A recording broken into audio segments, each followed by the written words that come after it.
my mother very foolishly took me off the sands of Boulogne, where I was throwing sand in all the French children's face, and took me to the Boulogne Grand Prix in 1924.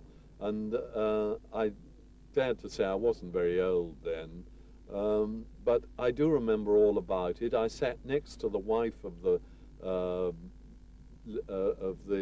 person who won the voiturette class, who was a chap called Marshall. He won in a Bugatti Type 37, and he had a garage of all places in Portman Square, and the Grand Prix itself was won first, second, and third by three Chenard walkers. And after the race, my mother, even more foolishly, told the taxi driver to take us round the circuit. And by this time, he'd really got the sort of feel of the thing. We were practically turning over. And I felt, what with sitting next to the wife of the winner of the voiturettes and the cars that won the race being called Chenard Walker, there must be some connection there. And I think from that moment onwards, I never stopped thinking about motor racing. My mother made another mistake. We had a long drive at my home, which was a mile or so, and she gave me a car to keep me quiet, an old stolen thing she found somewhere in Bristol, and she gave it to me for Christmas when I was 10 years old. Well, from that time on, my life was spent trying to do the record for the drive. It was a Bullnose Morris, and then, of course, that turned from Bullnose Morrises into Austin Sevens, which the second chauffeur was really put purely to look after me, to tune my drive specials. That was his job. And as soon as I became 17, I bought a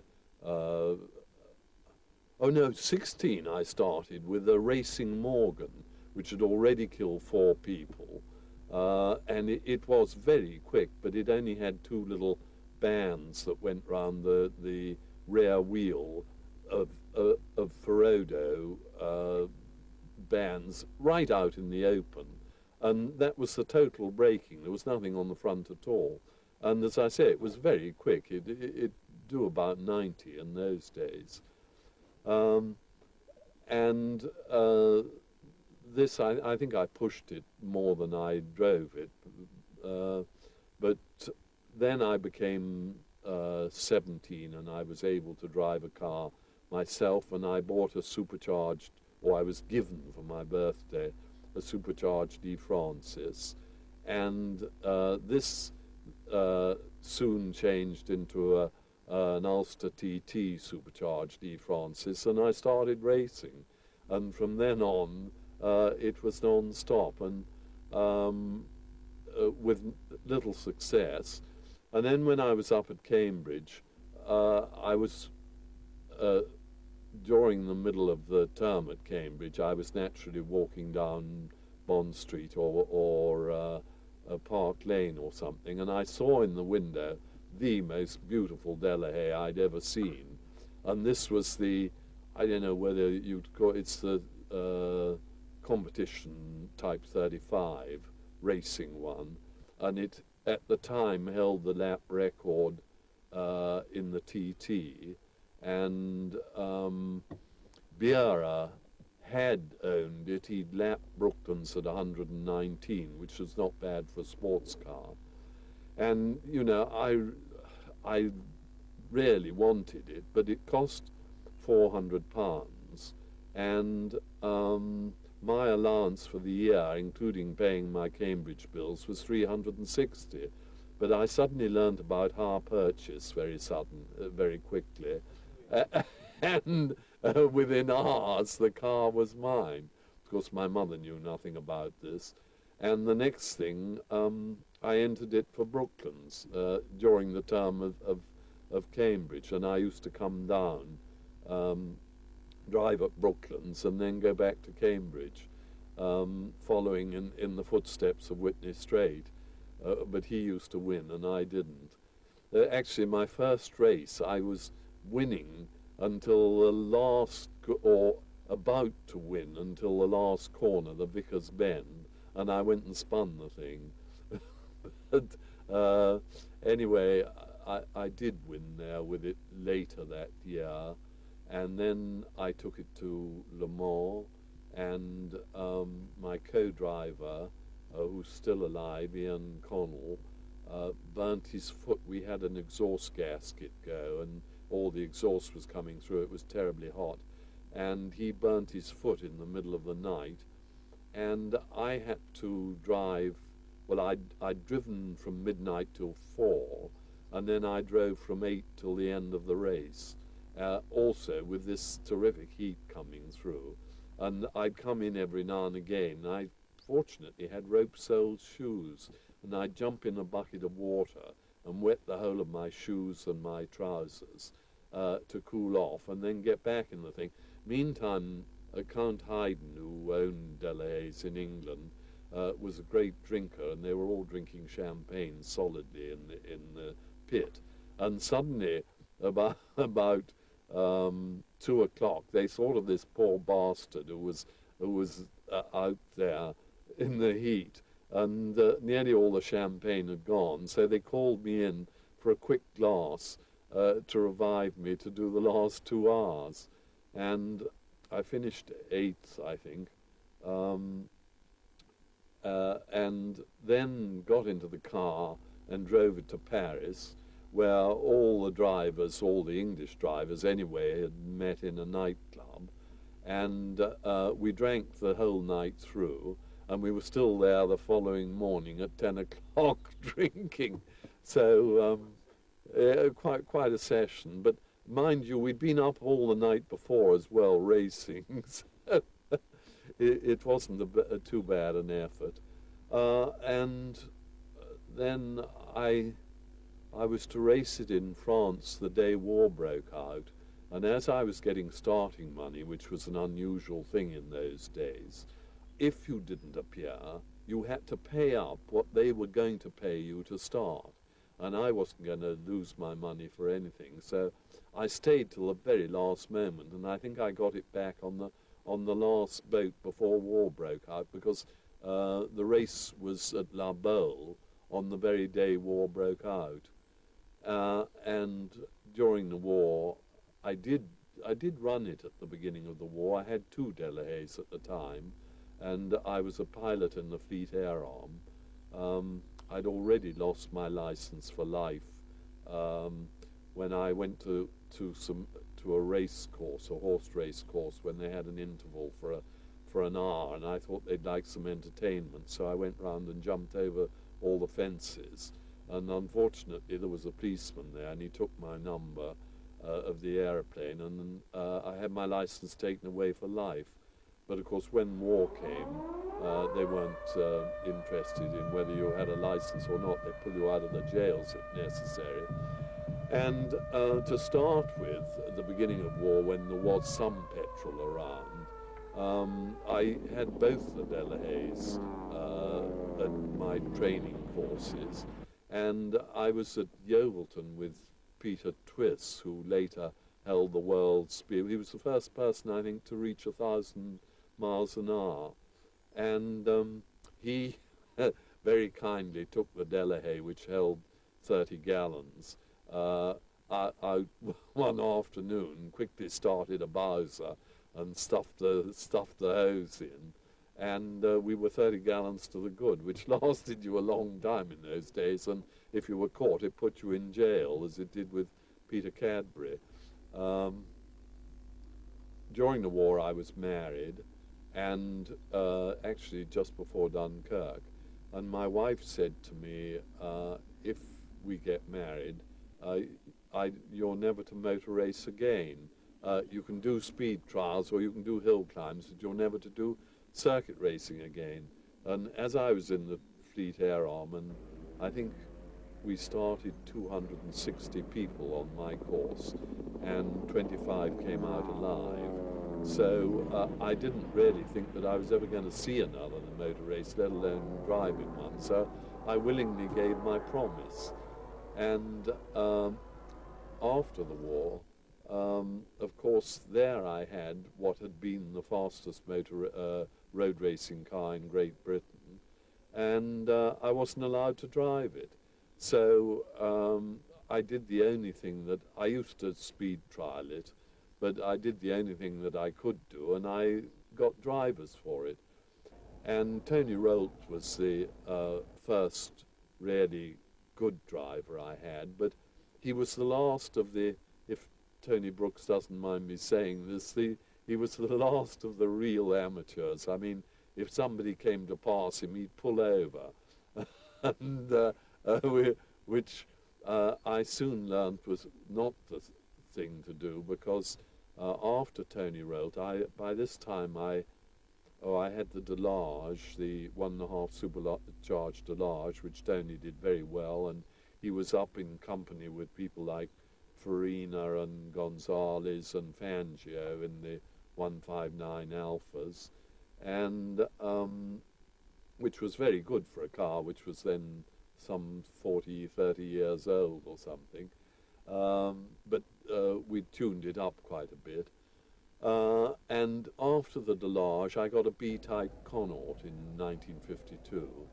And Tony, in that year, won. We did 24 meetings. Of course, we'd run more than one race in a meeting. And he won 16 races, and he had 7 seconds. In the British Grand Prix in 1953, he split the Maserati and Ferrari team up. And they had people like Ascari, Fangio, Farina, Villarese, and all the top. And I think we were lying 3rd or 4th when 10 laps from the end, a key broke in the drive shaft and put us out, which was disappointing. But it was certainly a good car. Then Tony gave up in 1953, and I had Peter Collins drive for me. And Peter really showed me what a professional driver was in his first race at Crystal Palace, when Horace Gould was driving in a Cooper Bristol, and Horace got in front of him at the start and just wouldn't let him past. And it was the race was in 2 heats. And so Peter went up to him in the interval and he said, "Horace, if you do that to me in the 2nd heat, I'll push you off." And Horace did do it to him in the 2nd heat, and Peter duly just pushed him off. And then I realized what a professional racing driver was. Then I had the B-type Connaughts, which were Formula One at that time, and I thought was one of the worst cars I ever had. In fact, we only won 1 race with it, which was at Snetterton, with Peter Walker driving. And Peter Walker and Tony Rolt used to drive that in Grand Prix occasionally.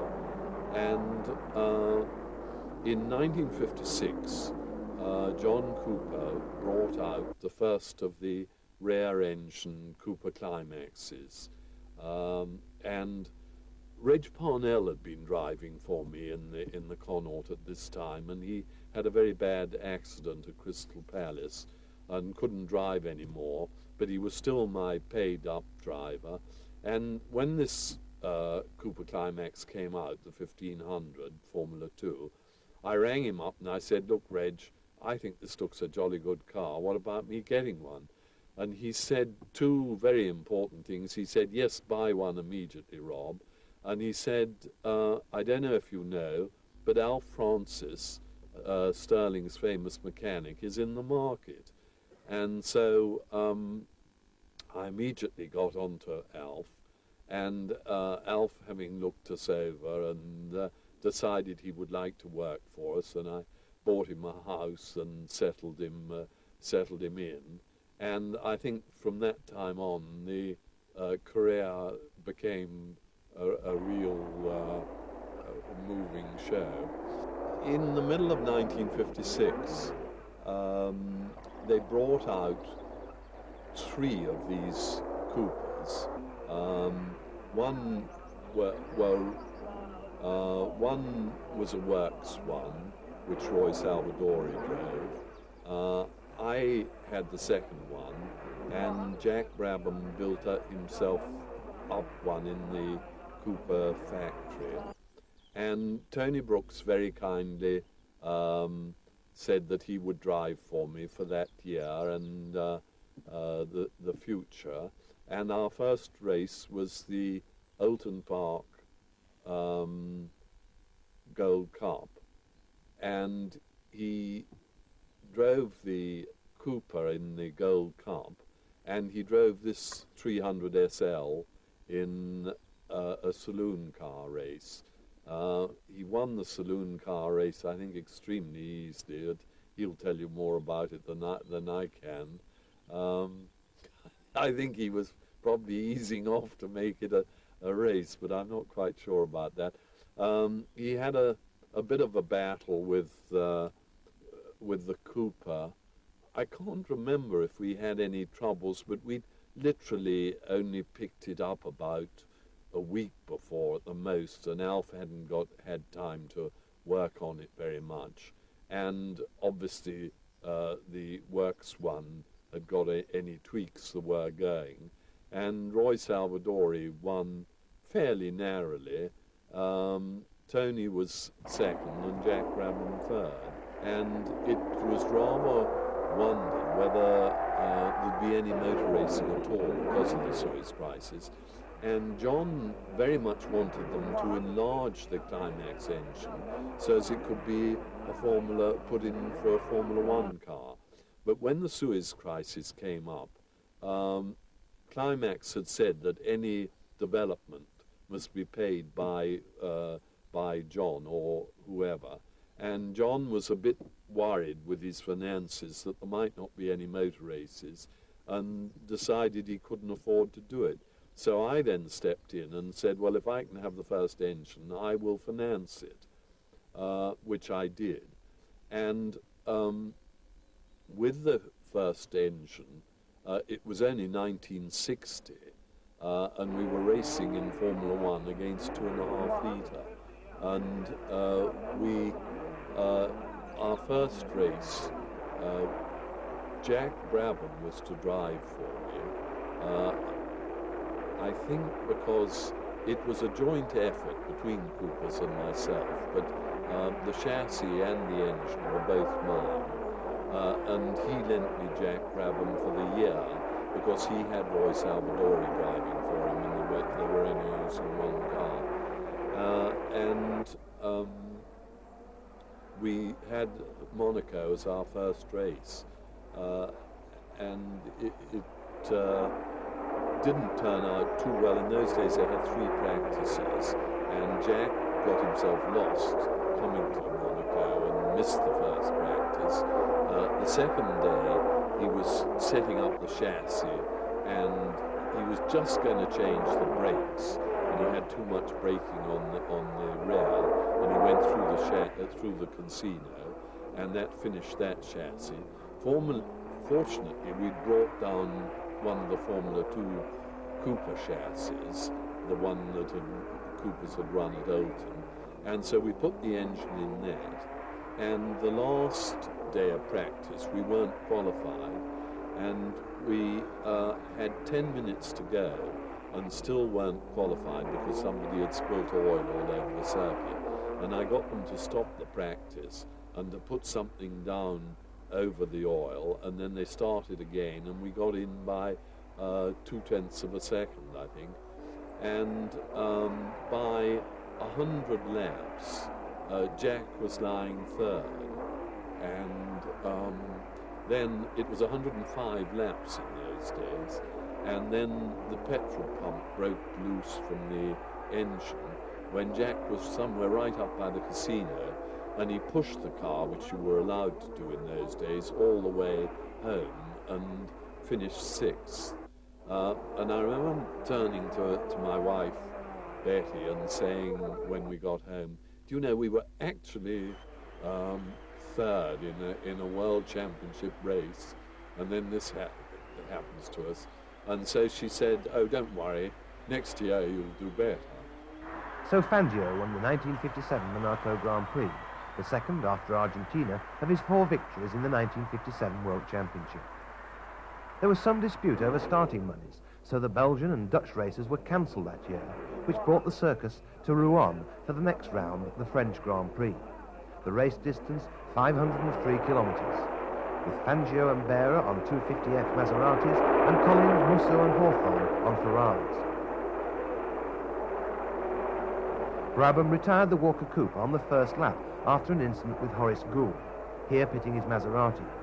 The young Brabham went out again in the 1.5-litre Formula 2 car to experience at close quarters the incredible car control of his hero Fangio on the sweeping bends of Les Essarts circuit. Fangio won again with Musso second, Collins third and Hawthorne fourth, all in Ferraris. Fangio went on to win his greatest ever race, the German Grand Prix at the Nürburgring, and with it his 5th and final World Championship. Incidentally, his 4th world title in 4 years.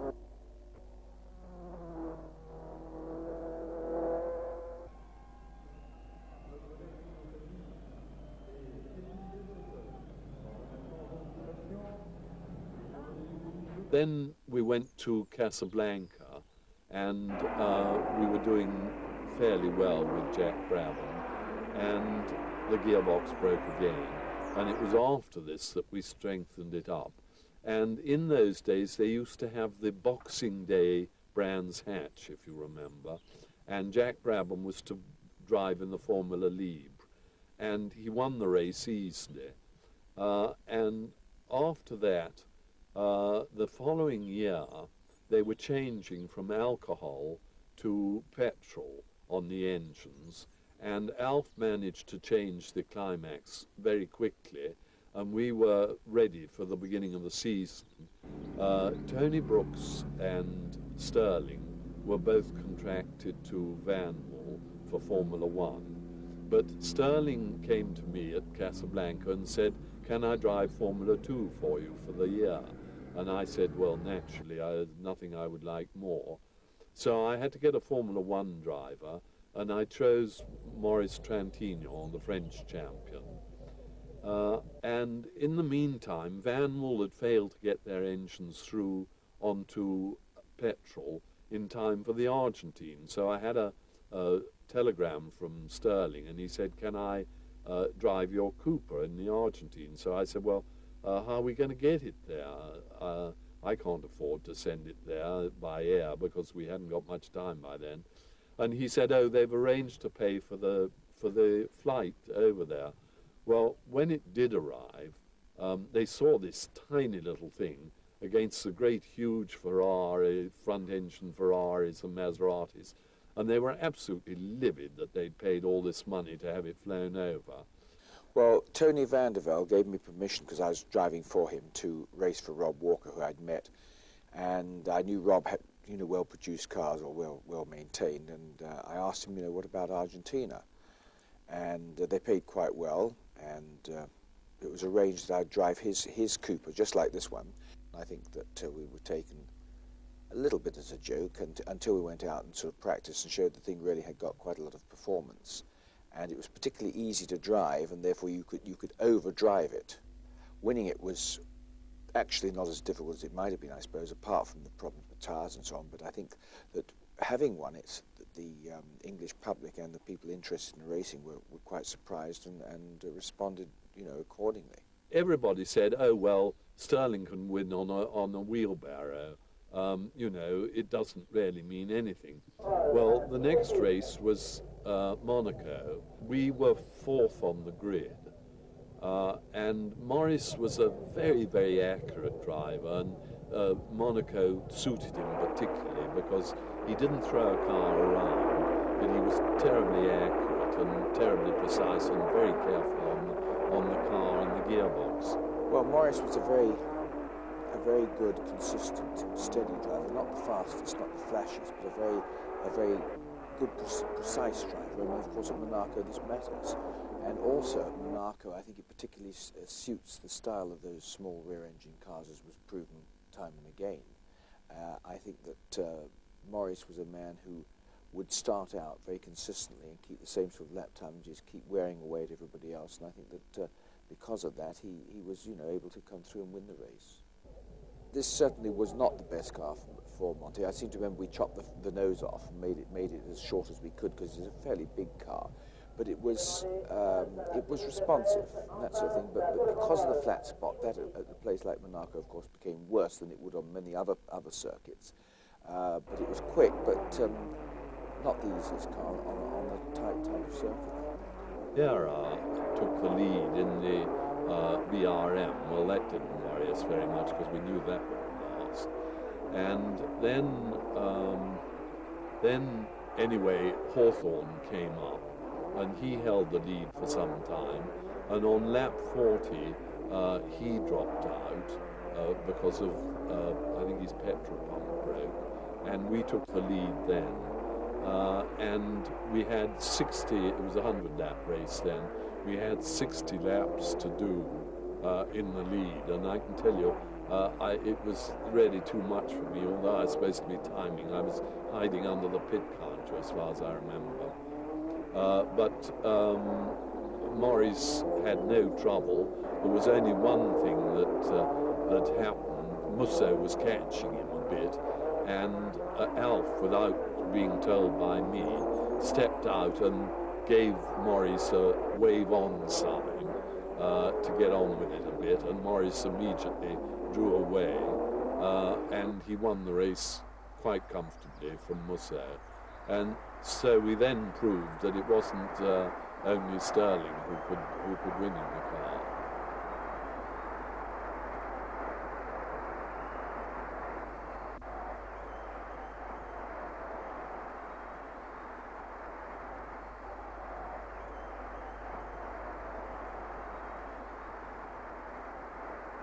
Moss's win in the Argentine had come about through superior strategy with his tyre conservation, and Trintignant's victory at Monaco was certainly by default as the faster cars dropped out.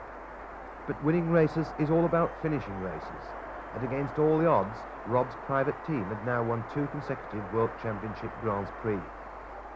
Maurice Trintignant, the little French champion driver, was also the mayor of his hometown, Vergès in southern France, where he had a vineyard.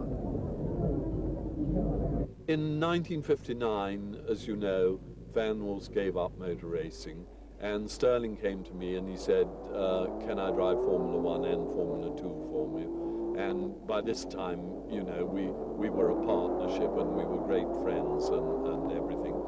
And so I said, of course, and again we had gearbox trouble all the time, and we won the Portuguese Grand Prix, which was held that year at Estoril, and we also won Monza. But our main problem all the time was the gearbox braking.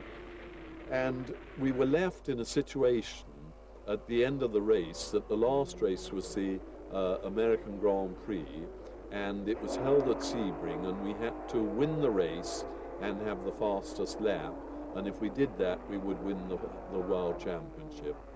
And by quarter way through the race, we were leading the race, and we had the fastest lap, and the gearbox broke. And we then had Maurice Trintignant driving the second car, and Stirling came out, and he sort of waved Maurice Trintignant on and sort of got him into a real state. And he just failed to win the race himself by about a bonnet's length, and McLaren won his first race. Then 1960, Colin Chapman came out with the Lotus 18, and this was the first real rear-engine car that handled properly. I mean, the others were just put together, but this was a proper set-up job. And we couldn't hold it with the Coopers, and Innes Ireland beat Stirling at Goodwood. And Stirling then went to Colin Chapman and said, could Rob have a Lotus 18? And Colin, I think, thought, well, I'm not going to win a world championship on my own, but with Stirling in the car, I think we could. And so he let us have one. and we got it 10 days before Monaco of 1960, and we duly won the race. So Colin Chapman picked up the Cooper theme and improved on it with his Lotus 18, his first rear-engine design. Moss himself had designed this new coil spring rear suspension to replace the old transverse leaf arrangement on the Cooper, and the modification was also adopted by the works. Only a few moments to go.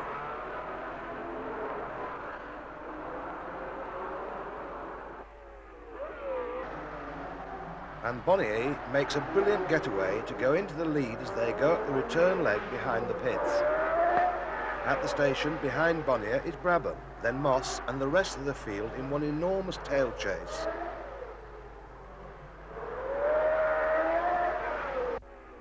Alongside the harbour and back past the pits, the first lap causing a complete dust storm. Bonnier, Brabham, Moss. Lap 2. The dust has abated and the cars string out more, the three leaders having Brooks and Phil Hill following them.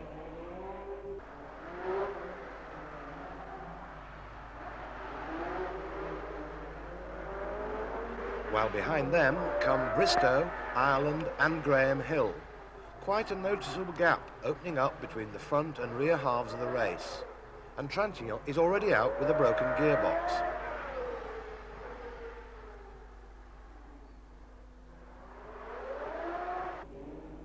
Now Moss has moved into second place and the first two cars are well ahead of the rest.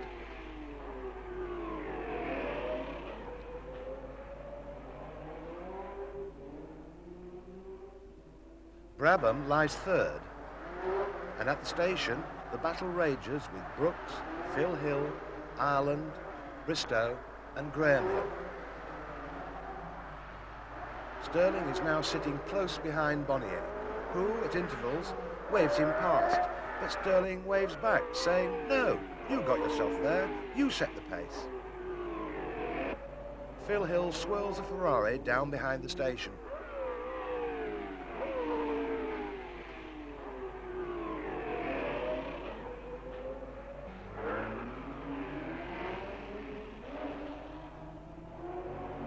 And at the gasworks, Brabham, urged on by those behind, is closing in on the two leaders.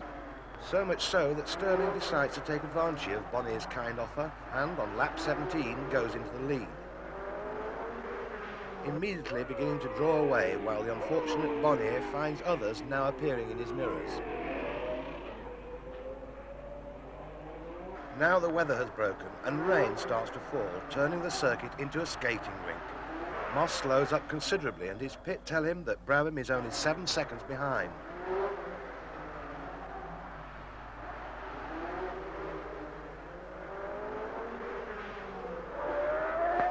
Within a few laps he is right on Moss's heels and on lap 34 takes the lead.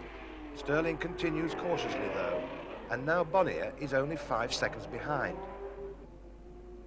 Retirements come. Salvadori, Stacey and Surtees. And Jack Brabham returns to the pits, having overdone it at Saint-Devote and spun and hit a wall, damaging the Cooper's chassis. So Sterling's caution has been justified, and on still tricky surfaces he's back in the lead, albeit treading warily, now some 5 seconds ahead of Bonnier. Von Trips nearly goes straight on at the station, while Moss keeps the driest part of the road behind the pits. McLaren finds it is still slippery.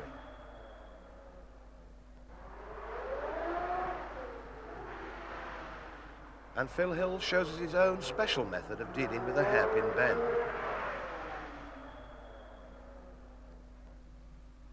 Bonnier carries on steadily, although now some 14 seconds behind Moss.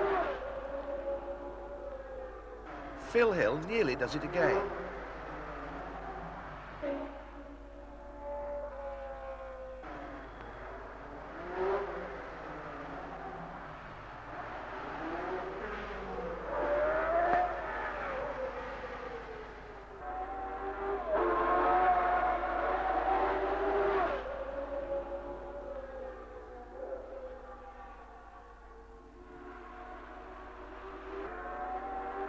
Sterling rushes up the hill to the casino, while Von trips, well back in the field, follows Bonnier.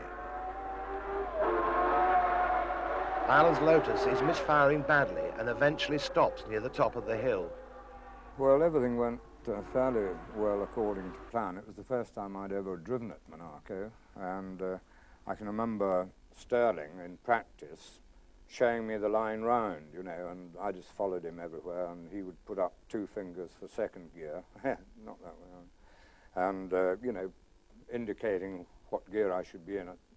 Because Monaco is a bit of a daunting place, or it used to be, with, you know, because, you know, if you hit the casino, it didn't move very far, and so Sterling was a great help there. In the race itself, for the first time, we had 2 different fuel tanks and a switchover thing, and suddenly, just after the pits, just starting to go up the hill, the thing just cut out, exactly as if it had run out of fuel, and I turned the tap over and left it in gear, you know, but nothing happened. So then I thought, well, all I've got to do is push it to the top of the hill, and if I, you know, get up there, then it'll fire up running down the other side. So I did that, and of course the first thing was that the marshals made me push. I had to get it on the pavement, and of course nobody was allowed to help, and so it was a hell of a sweat getting it onto the pavement, up and over, you know.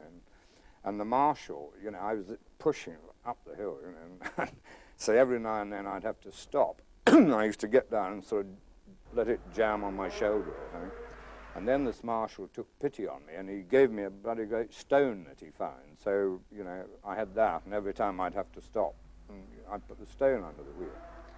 And eventually got to the top, and ran it down the other side, but nothing happened. So by this time, I'd come out at the bottom there, and I thought, well, I might as well push it. There were, you know, a lot of cars had dropped out, and I game to the last, I suppose. I thought, well, you know, maybe there'll be nobody left by the end and I'll win this race. So I just kept on pushing it back to the start. And it's funny nowadays, I can hardly walk up that hill on my own, never mind push one of these things. Overcast skies look down on Monaco's harbour as the last stages of the race approach. Now only 6 cars are left in the running. Sterling is firmly in the lead. Bonnier has retired on lap 78 with rear suspension collapse on his BRM, and McLaren has thrust his way past Phil Hill's Ferrari to take second place. Innis Ireland has made it and arrives exhausted at the finish line. Rob Walker anxiously watches his Lotus as it passes on its last laps, and the walking wounded stagger up towards the checkered flag in order to be counted in as finishers.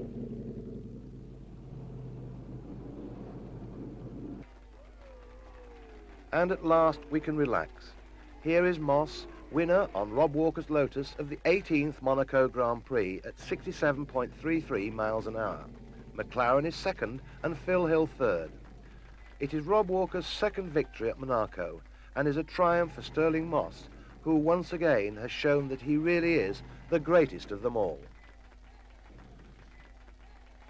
That was Lotus's first ever, and in fact we won the first 4 ever Grand Prix for Lotus.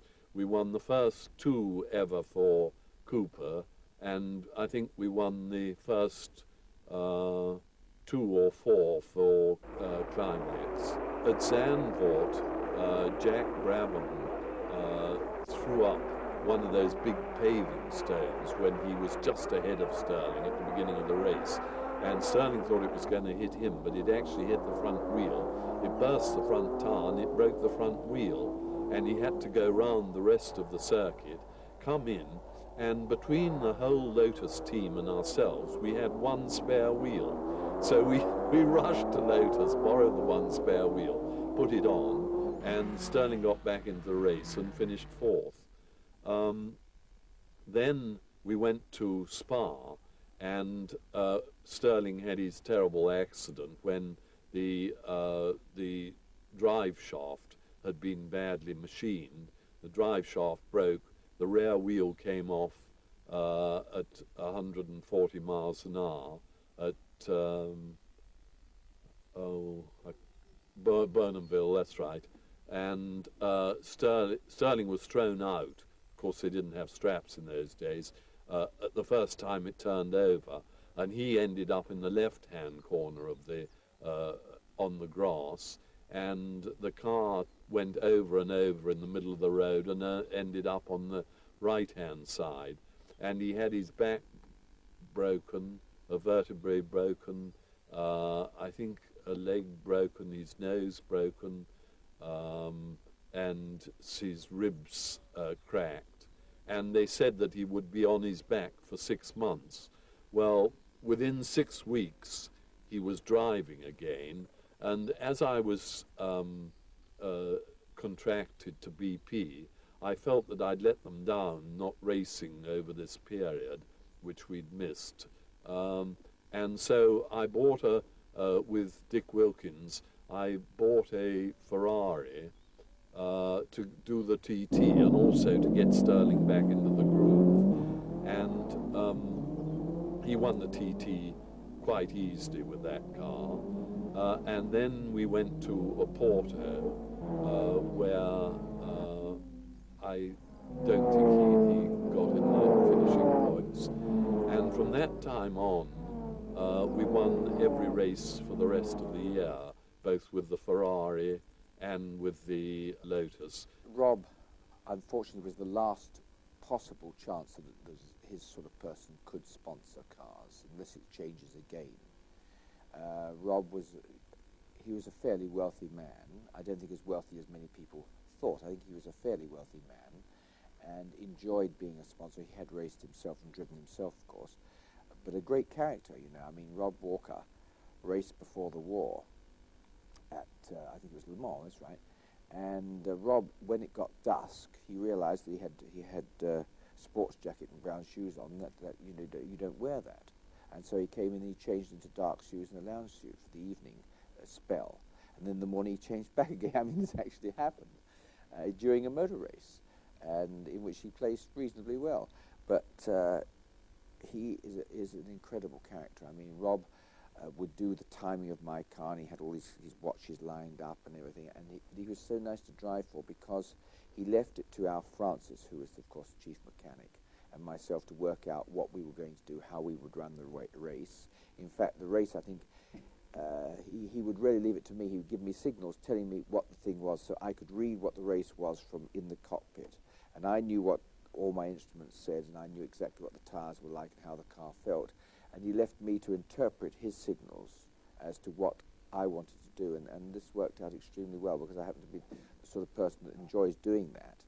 And also having been under the discipline of Mercedes-Benz and Neubauer, and also having been with other teams like Aston Martin and so on, it was really nice to have a one-man outfit where we were all trying to do one thing. And I had a mechanic who was tremendous. I mean, Alf Francis, I'll never forget, in this car, or maybe a sister car, I was looking around it on the start line at, no, I think actually it was a Cooper, at Monaco. And I pointed down. I said, "What's that, Alf?" And my God, it's got a small crack in the chassis. And this is like 5 minutes to go. And he had the sides off, and with the tanks here, and there are tanks in the side of these things. He actually started to weld the thing on the start line, and everybody drawing back, and just leaving Alf there with wet cloths on it. And the team with the patron like Rob, and with a mechanic like Alf, and somebody who wants to drive and win and have a go, worked extremely well. I mean, we had our rows. Alf was very touchy. He was a Pole, and I'm not the easiest person. Rob, in fact, made up for all the difficulties of the team. I think he was the easygoing guy. Rob is a gentleman, as is summed up in his passport. Under profession, it just says gentleman, and really there's nothing else you can say. We ran in the TT with a 250 GT Ferrari, and in those days, Aston Martin and Jaguar considered they were absolutely fantastic at pit stops. In fact, they even went on television and had a competition against each other. We had never done any, because we were always Formula One. We'd only done these 2 sports car races. Alf did a few practices and took, I don't know how many seconds off Aston Martins. In fact, it left Sterling in such a position that he literally could walk home. I think in the whole of the TT, we took 88 seconds off Aston Martins, just in the pit stops. And we'd never done them before in our lives. So Alf got them efficient fairly quickly. With Moss fully fit again, the Walker team ended the 1960 season and the 7-year reign of the 2.5-litre Formula One regulations by winning the US Grand Prix at Riverside in California. For the first time in the history of Formula One, not a single front-engine car was entered in the race.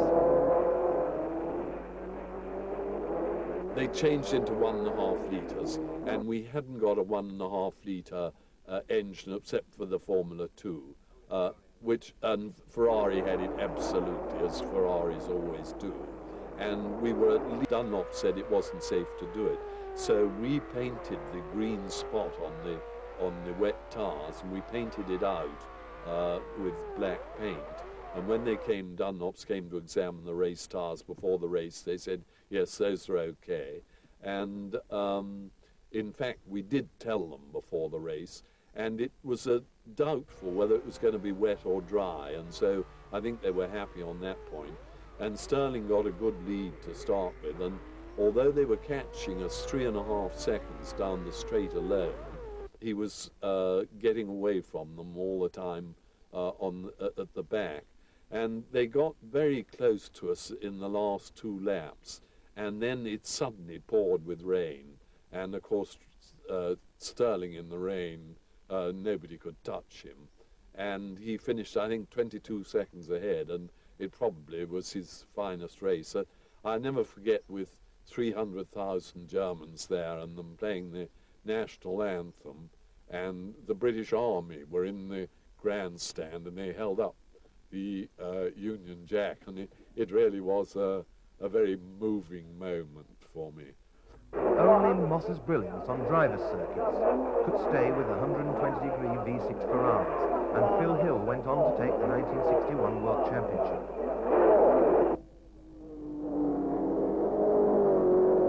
By this time we had the V8, 1.5 litre, and we raced in Belgium, and then Goodwood came, and I said, look, Sterling, will you come down to Pau with me, because I think it's a good practice for Monaco. And he said, well, I see my British public so seldom, I want to race at Goodwood. So I said, all right, well, I'll lend you the car, and you can race, because it was the Formula One car, and I'll take the Formula 2 car, and Maurice Trantino can race it at Pau. And they asked me whether I would like it entered in my name at Goodwood, and I thought, well, another victory would be nice. And then suddenly I realized they had done 2 races with it, and my mechanics hadn't prepared the car. And I said, no, I don't want it entered in my name. Your mechanics have prepared it. It's up to be entered in your name. And of course, Sterling had his dreadful accident there. I knew nothing about it. We went to Pau. We won at Pau. I was at the prize giving. Somebody came up to me and said, how's Sterling? And I said, as far as I know, he's very well. And they said, oh, haven't you heard? He's just had the most dreadful accident. And I stayed in the daytime by his bedside for about 4 hours every day. And they wanted that when he came to, which was really about 6 weeks when he properly came to, they wanted somebody he knew to be by his bedside, and his father did every night beside him. We went on racing with Trantino, driving the cars. He'd been my driver before. We didn't have any, I don't think we won any points with it. And by this time we'd got the Lotus 24, and Colin had said it would be exactly the same as the works car. Well, it was at the time that he delivered it, but immediately he came out with a Lotus 25, which was the monocoque. And John Cooper made his famous remark at Zandvoort, I thought that you were going to sell, Rob, exactly the same as your Formula One cars. And Colin said, oh, well, it is more or less the same, you know, the slight change in the bodywork. And John Cooper leant over and looked inside and said, "Oh yes, it is exactly the same, except you forgot to put the chassis in." And that Lotus 24 was not a good car. And at the end of the season, I had Rodriguez drive it at Mexico, and it was very quick up to a certain point, and then suddenly it went without any warning. And Rodriguez was practicing. Surtees had just done a faster lap in Mexico than him. His father went up and told him. He went out, and on the first lap he was killed.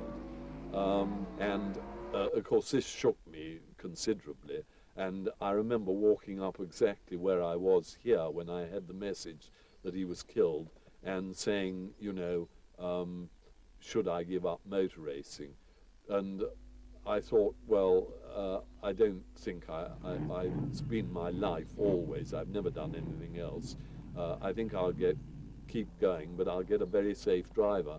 And I got Bonnier, and Bonnier was very safe, and we won one or two races, but no Grand Prix, and we didn't do very well, got the points once or twice, but never anything exciting. And then in '64, Siffert couldn't get to America unless he was with a team. He had his own car. So they said, if you join the Walker team, we'll have you. So Joe Siffert joined me, and he finished third in the race, and I was highly impressed by him. And I signed him on with Bonnier for '65, and he did very well. And he was always up in the points or near too. 1965, though, was to be Jim Clark's year, the Scot winning in Belgium, here in France, and taking 4 more Grands Prix, to take the World Championship for the second time. Clark, only Graham Hill and Jackie Stewart took wins until the very last race of the 1.5-litre Formula in Mexico. Richie Ginty gave Honda their first and only win with their interesting transverse engine 1.5-litre machine. The following year, they changed the formula to 3 litres, and I decided to have only one driver, and it was Joe Siffert. We had the Cooper Maserati, which he did very well with, but it wasn't really a competitive car. I think it did with Surtees won a Grand Prix and Rodriguez won a Grand Prix with it, but it wasn't really competitive. And we were happy to get rid of it, I might say, because we had so much trouble. Seppi got in the points a few times with it, and we managed to get Colin to sell us a Lotus 49 in '68, and the first one, the most dreadful thing happened, and Seppi was practicing for the Race of the Champions, and it was just damp, and he went off the road and broke the monocoque. We took it back to the racing shop and stripped it. We thought all the petrol was out of it, and somebody worked a drill, and it arced, and the whole racing shop just went up so fast that everything was burnt in it, and one of the mechanics had to jump out of the window into the river. It went up so fast, everything was destroyed. Anyway, Colin let me have another one for the in-between times, which wasn't a very good one. It was very tired, having come back from the Tasman series, and he said, I'll let you have a 49B as soon as they're out. And in fact, we always used to build our own Lotuses at the factory, and we were still building it when the start of the British Grand Prix practice at Brands Hatch, and we missed 3/4 of an hour at practice while we were building it. Anyway, we got it out on the circuit, and we were 4th on the grid, and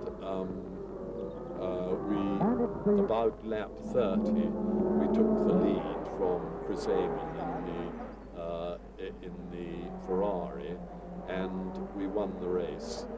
And I think really that was my greatest moment in motor racing, because Seppi Siffert would listen to me. I mean, there was nothing I could tell Sterling. He knew it all, and I was learning from him, really. But with Sifford, I had learnt a lot from Sterling, and I could give him tips, and I really was in command of the team completely then. And to win the British Grand Prix, I'd never dreamt of, and that was the most exciting thing, I suppose.